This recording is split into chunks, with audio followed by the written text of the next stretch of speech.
అక్క రోజక్క ఏదో మాట్లాడడానికి మళ్ళీ మైక్ పెట్టుకుని వచ్చేసినావు కదా, ఎంతసేపటికే శవ రాజకీయాలు చేస్తావు తప్పితే నీకు మామూలు కాన్సెప్ట్ మాట్లాడడానికి ఏమి ఉండదు కదా. ఎందుకంటే మాట్లాడడానికి అక్కడ ఏమీ లేదు. అద్భుతంగా పరిపాలన జరుగుతూ ముందుకెళ్ళిపోతా ఉంది. ప్రజలు కూడా చూస్తా ఉండరు. నువ్వేదో మళ్ళీ ఈరోజు ఒక బురద బుయ్యాలని చూస్తే ప్రజలు ఎట్టా నమ్ముతారు? మీరు ఆల్రెడీ అక్కడ కిస్మిస్ అంతా కలిపేసి పులిహోర ఏదో కలిపేసింది కాబట్టి 11 సీట్లు మిమ్మల్ని కూర్చోబెట్టారు. ఎంతసేపటికి మన తిరుపతి సంఘటన జరిగిపోయిన గురించి వదిలేశారు. ఏమి కళ్ళేమని కాకులు ఎత్తుకుపోయింది. ఇక పవన్ కళ్యాణ్ గారు, చంద్రబాబు నాయుడు గారు వాళ్ళ దగ్గరికి వెళ్ళి మాట్లాడి చేసింది చూడలేదు నువ్వా? అబ్బే ఎందుకు చూస్తావా? జగన్ చేసి మాట్లాడి మాత్రమే చూస్తావు.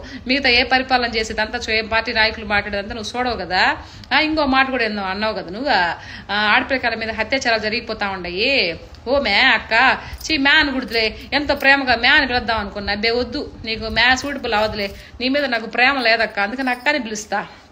అక్క రోజక్క నువ్వు పదవిలో ఉన్నప్పుడు ఒక్కసారి అయినా మాట్లాడినా అక్క? బే మాట్లాడవు. మనకు పదవి లేనప్పుడు ఎన్ని గుర్తొస్తాయి, పదవి ఉన్నప్పుడు ఏమి గుర్తురావు. టూర్ తిరగడానికి గుర్తొస్తాయి అంతే కదా. ఇంకోటి ఏదో మాట్లాడుతూ ఉండవు జాబ్ క్యాలెండర్లో. ఇప్పుడు పరిపాలన టీడీపీ పరిపాలన వచ్చేసి 6 నెలలు 7 నెలలు అవుతుంది. సరే జరగాల్సిందే జరుగుతుంది. ఇంతకుముందు జరిగిన పరిపాలన గురించి మాట్లాడుకుందాం మనమా.